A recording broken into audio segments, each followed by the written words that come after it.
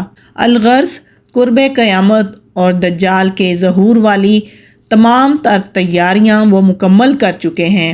اپنی مرضی کے ڈاکٹر، انجینئر بچے پیدا کرنا، 9D ٹیکنالوجی کی مدد سے ایک جگہ ہوتے ہوئے کئی جگہ موجود رہنا، اپنی مرضی کے موسم بنانا، جب چاہو بارش برسا دینا، چند دنوں میں پوری دنیا گھوم لینا، یہ سب دجالی نشانیاں ہیں، جو آج کے دور میں کوئی مشکل کام نہیں ہے۔ ہمارے اسلام میں بتائی گئی قیامت کی نشانیوں کی انہوں نے اتنے اچھے سے تیاری کر لی ہے کہ غرقت کے درخت لگا دیے جو انہیں پناہ دیں گے۔ بابلد، جس جگہ احادیث کے مطابق دجال کا حضرت عیسیٰ علیہ السلام کے ہاتھوں قتل ہونے کا ذکر موجود ہے، اس جگہ وہ دجال کے فرار ہونے کے لیے ایئرپورٹ بنا چکے ہیں۔ یہ سب تو قرب قیامت کی نشانیاں ہیں، اور ہیکل سلیمانی نے بھی بن کر رہنا ہے۔ پھر اصل جنگ کیا ہے؟ اصل جنگ عقائد کی ہے۔ ہم عقائد میں اس قدر کمزور ہو چکے ہیں کہ نماز پڑھیں یا نہ پڑھیں ہمیں فرق نہیں پڑتا، اپنے بہن بھائیوں کا حق کھا کر خوشی محسوس کرتے ہیں، اور فرقوں کے خرافات میں اس قدر الجھے ہوئے ہیں کہ ہمیں کچھ خبر ہی نہیں ہے۔ فلسطینیوں کے لیے سوائے دعا اور احتجاج کے ہم اور کچھ نہیں کر سکتے۔ آج اگر دجال ظاہر ہو جائے اور توبہ کا دروازہ بند ہو جائے تو ہمیں سوچنا چاہیے کہ ہم نے آخرت کے لیے کیا تیاری کی ہے۔ ہم ہر وقت انہی باتوں میں الجھے رہتے ہیں، تابوت سکینہ کیا ہے، ہیکل سلیمانی کیا ہے۔ ہمیں اپنے اعمال پر توجہ دینی ہے۔ ہمیں جو اللہ تعالیٰ نے احکامات دیے ہیں ہم نے ان پر عمل کرنے کی کوشش کرنی ہے، کیونکہ ہمارا ہر عمل ہمارے ساتھ ہی جائے گا۔ اللہ تعالیٰ سے دعا کرتے ہیں کہ اللہ تعالیٰ ہم سب کو ہدایت عطا فرمائے اور صحیح معنوں میں حق کو سمجھنے کی اور حق بات پر عمل کرنے کی توفیق عطا فرمائے۔ آمین۔ السلام علیکم ورحمۃ اللہ وبرکاتہ۔